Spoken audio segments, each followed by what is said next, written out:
Bonjour à tous, nous sommes le jeudi 23 juillet et nous allons ouvrir le journal du jour avec un sujet Paris Saint-Germain, la piste de Ketelaere qui semble être activée par le club de la capitale. Est-ce que c'est crédible? Dans quel contexte il s'inscrit? De quel montant parle la presse? Je vous donnerai mon regard critique là-dessus. Et question de boucler la boucle, on clôturera le journal avec un autre sujet Paris Saint-Germain, des rumeurs autour d'offres pour Zahir Emery, et là franchement j'en parle juste pour la blague parce que je sais pas comment vous présenter ça, c'est juste comique. On parlera de l'avenir de Manu Koné et de courtisans qui sont nombreux, mais pas forcément ceux que j'espère.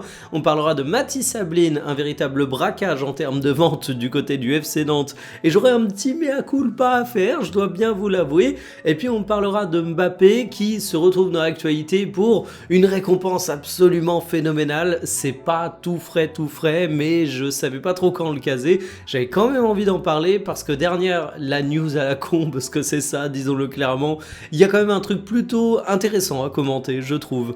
Installez-vous confortablement et bienvenue pour le journal du jour.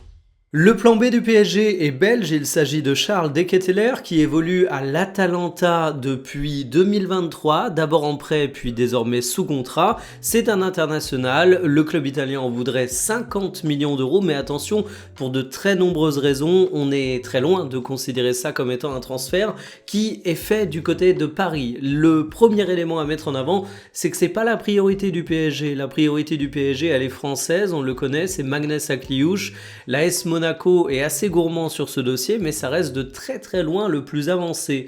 La réserve numéro 2 dans le dossier des Ketelaere, c'est la concurrence sur ce dernier. Le mondial du Belge a été remarqué, c'est un joueur de talent, donc bien évidemment il n'y a pas que Paris qui s'y intéresse.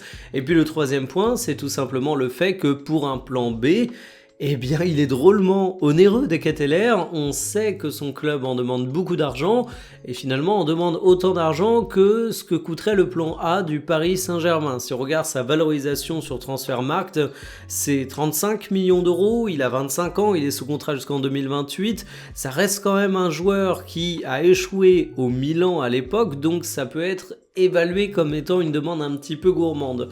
Alors de mon côté, des Ketelaere, je trouve que c'est un joueur qui a d'immenses qualités et il a fait partie des petites sensations du côté de la Serie A. C'est un meneur de jeu excentré qui joue avec audace, qui fait des différences, qui a clairement un bel impact, mais il y a deux nuances que je mets de mon côté.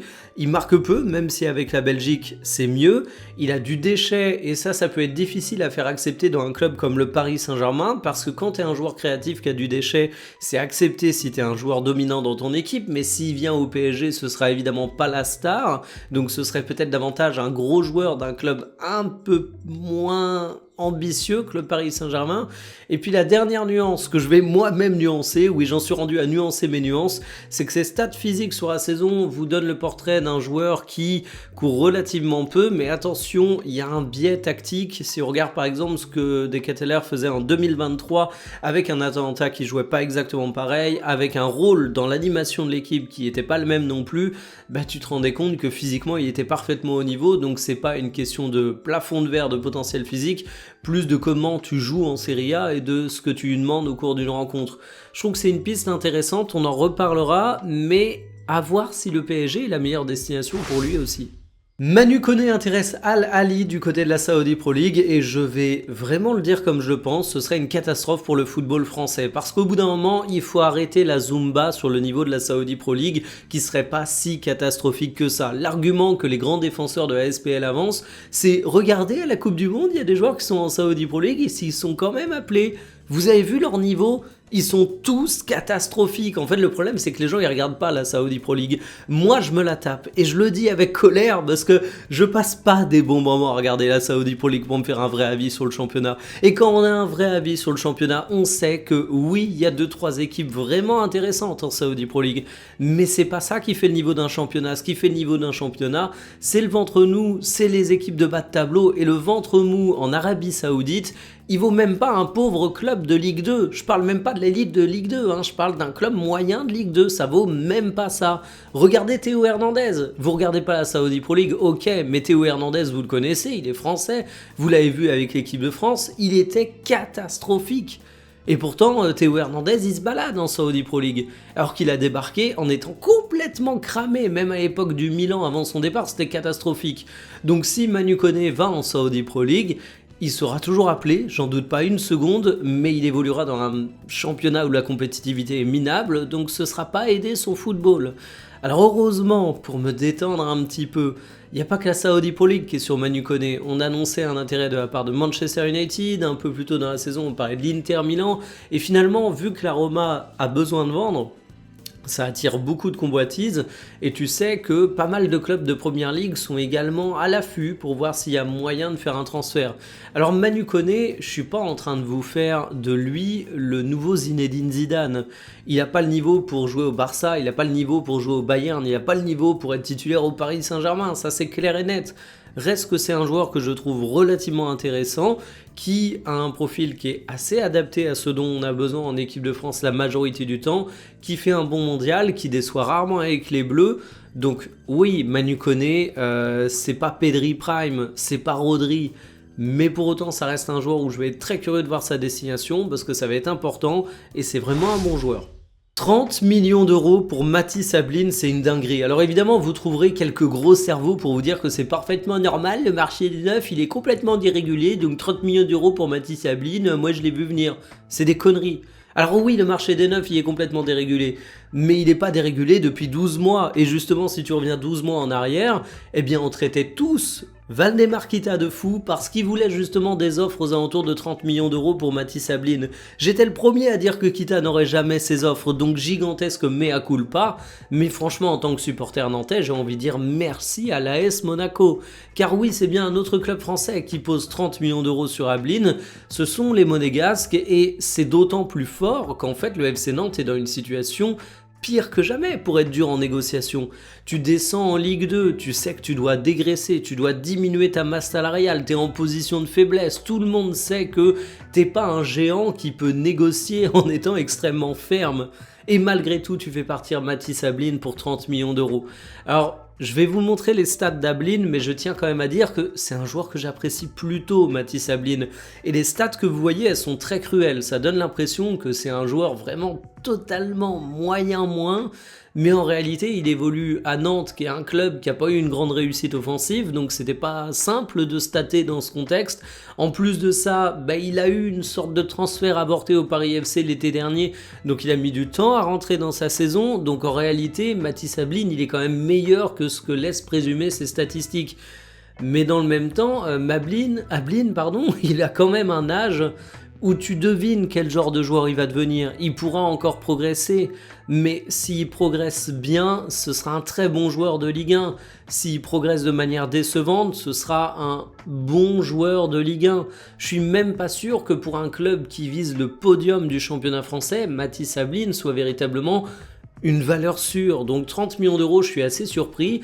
Ça semble en tout cas confirmer un truc du côté de l'AS Monaco, c'est que Balogun est annoncé comme étant très convoité sur le marché des transferts. Évidemment, Monaco ne va pas claquer 30 millions d'euros pour aller chercher un numéro 9 s'ils gardent Balogun, en sachant qu'ils sont déjà équipés à ce poste. Le mercato prend parfois des tournures différentes, tant mieux pour les Canaries, j'ai envie de dire. Nouvel accomplissement pour le Kicks. Alors non, Kylian Mbappé n'a pas gagné de ballon d'or, non, Kylian Mbappé n'a pas ajouté une Coupe du Monde à son palmarès, non, Kylian Mbappé ne fait pas une saison pleine de titres du côté du Real Madrid, mais il est sur la jaquette du nouveau EA FC, anciennement FIFA. C'est un petit accomplissement, c'est la 4e apparition du français sur la jaquette. Ça a amené évidemment quelques vannes parce que c'est pas un titre, on a eu des détournements que j'ai trouvé parfois sympas, dont celui du général. Mais j'aimerais quand même dire un truc pour redevenir sérieux et arrêter les moqueries sur Kylian Mbappé.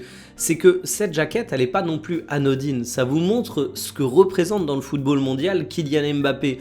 On a tendance à l'oublier en France. On a tendance à croire qu'en France, Mbappé, il est populaire parce qu'il est français et que c'est pour ça que les petits Français, ils aiment bien Kylian Mbappé. C'est une énorme connerie. Vous demandez à des étrangers football français, ils vous répondent tout de suite Kylian Mbappé.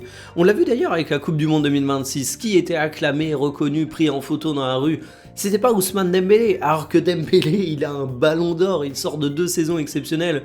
C'était Kylian Mbappé. Mbappé, c'est l'image de la France. Mbappé, c'est un des grands porteurs de l'image du football, et c'est ce que cette jaquette montre, parce que j'ai beau ne plus être joueur de IFC, j'ai beau dire qu'Electronic Arts fait vraiment des bêtises avec sa franchise et que je me suis assez fait pigeonner et vraiment c'est plus un jeu qui m'intéresse, ça reste un produit culturel extrêmement vendu avec une très grosse influence, c'est pas rien de faire la couverture de IFC.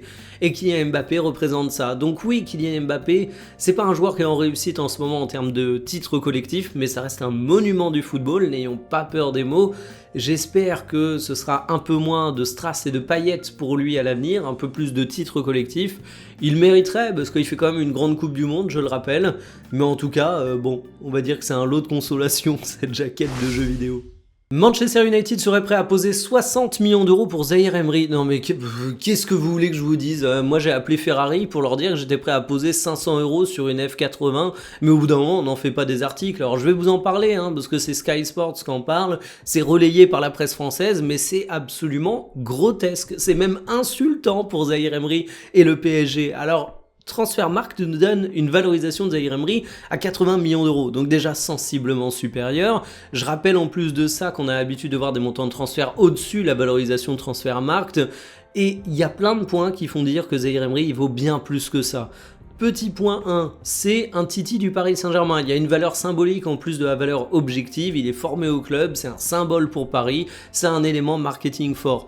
Petit 2, il sort d'une saison absolument exceptionnelle au PSG, peut-être sa meilleure, c'est un joueur qui a été indispensable dans l'effectif, qui a retrouvé un niveau absolument phénoménal. Et petit 3, t'ajoutes que le Paris Saint-Germain ils sont pas vendeurs, le joueur il a encore un contrat long, donc il faut une offre irrefusable pour les faire céder. La deuxième possibilité pour les faire céder, c'est d'avoir un Zaïre Emery qui voudrait partir, mais c'est le joueur du PSG qui a joué le plus de minutes cette saison. Alors vous allez me dire, ouais mais Fabien Ruiz était blessé, Hakimi aussi, il a en plus disputé la CAN, il va moins jouer la saison prochaine. Moi je suis persuadé que Zaïre Emery va encore avoir énormément de minutes de jeu pour un joueur de 20 ans dans le club double champion d'Europe, dans son club formateur, le tout avec un salaire en plus énorme. Zaïre Emery, il a aucune raison de vouloir partir. Donc je pense déjà pas que le Paris Saint-Germain lâcherait Zaïre Emery pour 100 millions d'euros, pour 120 millions d'euros. Mais alors une offre à 60 millions d'euros? Soyons sérieux 2 minutes. Terminé pour le journal du jour, cet après-midi, nous allons faire une petite redite, mais pas exactement, avec le sujet d'ouverture du journal du jour. Je vous ai présenté Decathlon comme étant la piste B du Paris Saint-Germain. Évidemment, on a Akliouche en piste A du PSG, et j'ai bien envie de comparer les deux joueurs. Alors déjà, ça va être intéressant pour les supporters du PSG, parce que ça va me permettre de refaire un petit point sur le mercato, les ventes, les arrivées, les rumeurs, de quoi a besoin réellement le club. Mais ça va aussi me donner un excellent prétexte pour parler de Decathlon, parce que j'ai très rapidement évoqué son profil, mais j'ai encore beaucoup de choses à développer. J'ai aussi envie de parler d'Akliouche, parce que c'est un joueur dont l'évolution me frustre un peu, mais en même temps est intéressante, donc j'ai beaucoup de choses à dire dessus. On comparera les deux profils, et ce sera un moyen aussi de parler de ces deux joueurs. Donc voilà, ce sera le gros sujet de l'après-midi, avec une analyse qui ira un peu plus loin que les simples news mercato, vous vous en doutez. Je vous donne rendez-vous aux alentours de 17 h, kiffez bien votre journée, salut.